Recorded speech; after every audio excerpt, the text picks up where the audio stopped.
Bonsoir, bonjour. Cela dépend de l'endroit où vous êtes maintenant sur le globe terrestre.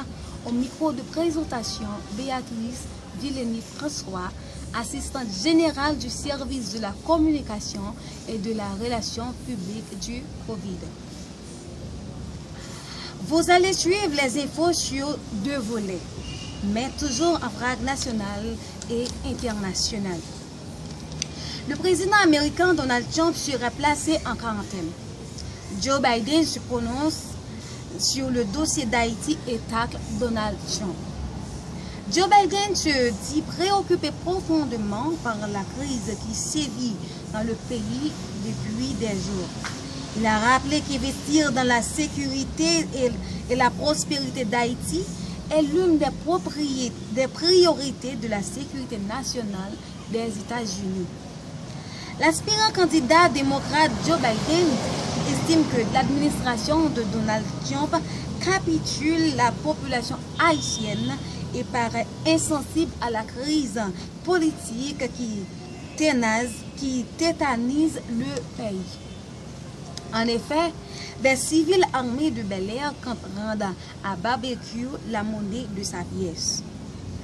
Grégory Saint-Hilaire, étudiant finissant en sciences sociales, qui faisait partie de la promotion 2013-2017 de l'École normale supérieure ENS, est mort dans la soirée du vendredi 2 octobre.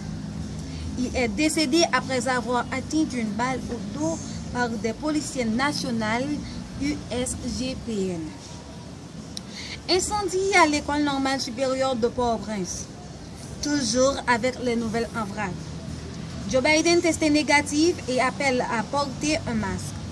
Donald Trump testé positif au coronavirus se met en quarantaine.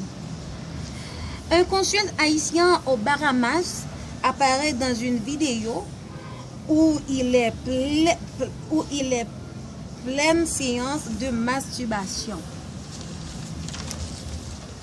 Rebondissement dans l'assassinat de M. Montferrier d'Orval. Martine Moïse, directement accusée de meurtre par Bérotti Lucas, en effet de la première dame, est l'exécutant. L'ordre des défunts. Le président américain Donald Trump va être hospitalisé au centre médical militaire national Walter Reed.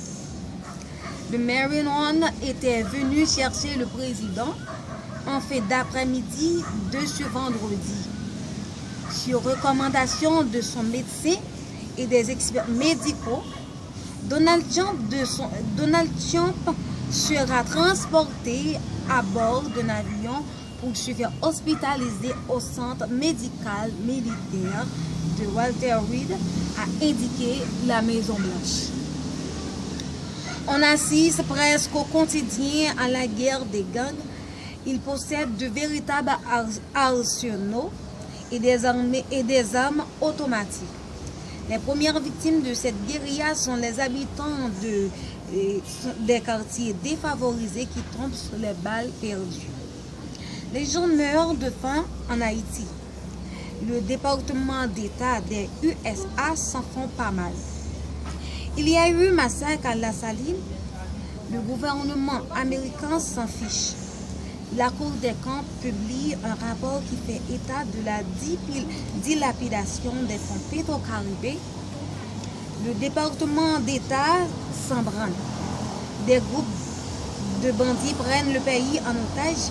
Cela vaut pas tripette pour les Américains. Donc à tout à l'heure pour le deuxième volet du journal.